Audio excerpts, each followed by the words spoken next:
Yo, what's up? It's your boy D-Money. I have a Deathrattle Hunter guide for you in less than 5 minutes. We're already running out of time, so let's get into it.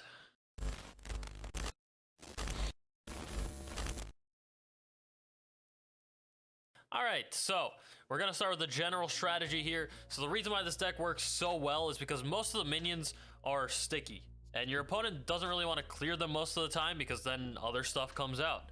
So your opponent not clearing them is actually good for you most of the time because then you get to combo with those cards with maybe like Terran Gorefiend or Magnathal Lion. And also the fact that you get to decide when you want to trade in your minions is very important in Hearthstone in general. So one thing to note is that it is very important that you keep the board with this deck because Hunter really struggles with getting back on board, especially with Unleash the Hounds being removed from standard mode. So yes, you do really want to go for that early start. Keeping 5 drops in your hand at the beginning is going to be a bit risky. Even Magnathal Lion in your keep at the opening hand is very risky if you don't have the coin or you don't have a setup for it. So definitely try to get that board as early as possible because if you do lose that board, it's going to be very hard to get back on there. So that's the overall strategy. I mean, just play sticky minions, decide when you want to trade, and win the game.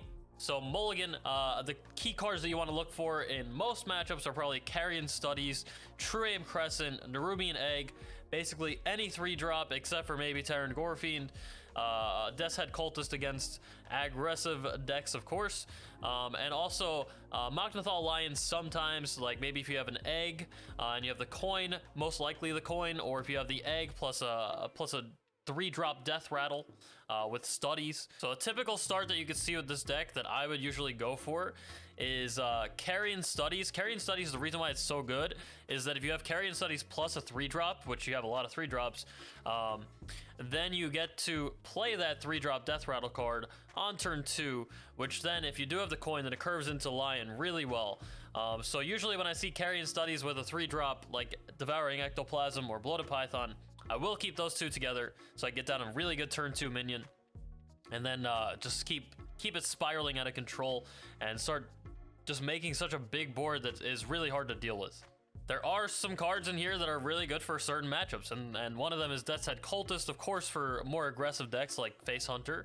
Or you also have Burning Blade Acolyte, which is actually really strong against a deck like Shaman, like Doomhammer Shaman, where they're going to want to keep going face, and putting up a taunt is really essential. So you have a few taunts in the deck. You have Teacher's Pet, you have Burning Blade Acolyte, and you have those 2 Death's Head Cultists, which can help you out in those matchups immensely.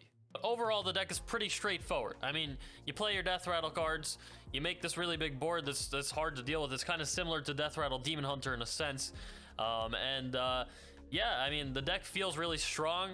I don't really know what I would change at this point. Alexstrasza is maybe a card that I could take out. I know some people have been asking me about Zixor in the deck. The only reason why I don't like Zixor is because you have Vectis and you have Magnathal Lion, which you don't really want that Deathrattle. You don't want to copy that Deathrattle most of the time unless you're against the Priest, where you're going for more of a value-centric matchup. Or like I'm saying with the Vectis, you don't really want that Deathrattle of the Zixor coming back with Vectis. You really want a Deathrattle that's going to spawn something else or even heal you. That usually does a lot better. So that's my reasoning for that. Hope you enjoy the deck, and if you have any questions, comments, or concerns, please put them down below. I hope you enjoyed this kind of format for a deck guide. Try to keep it short and simple and short and sweet. So if you like it, let me know, and I'll do more like this. And if you hit that subscribe button and that like button, you know, it helps me out a lot. So, thank you. Peace out.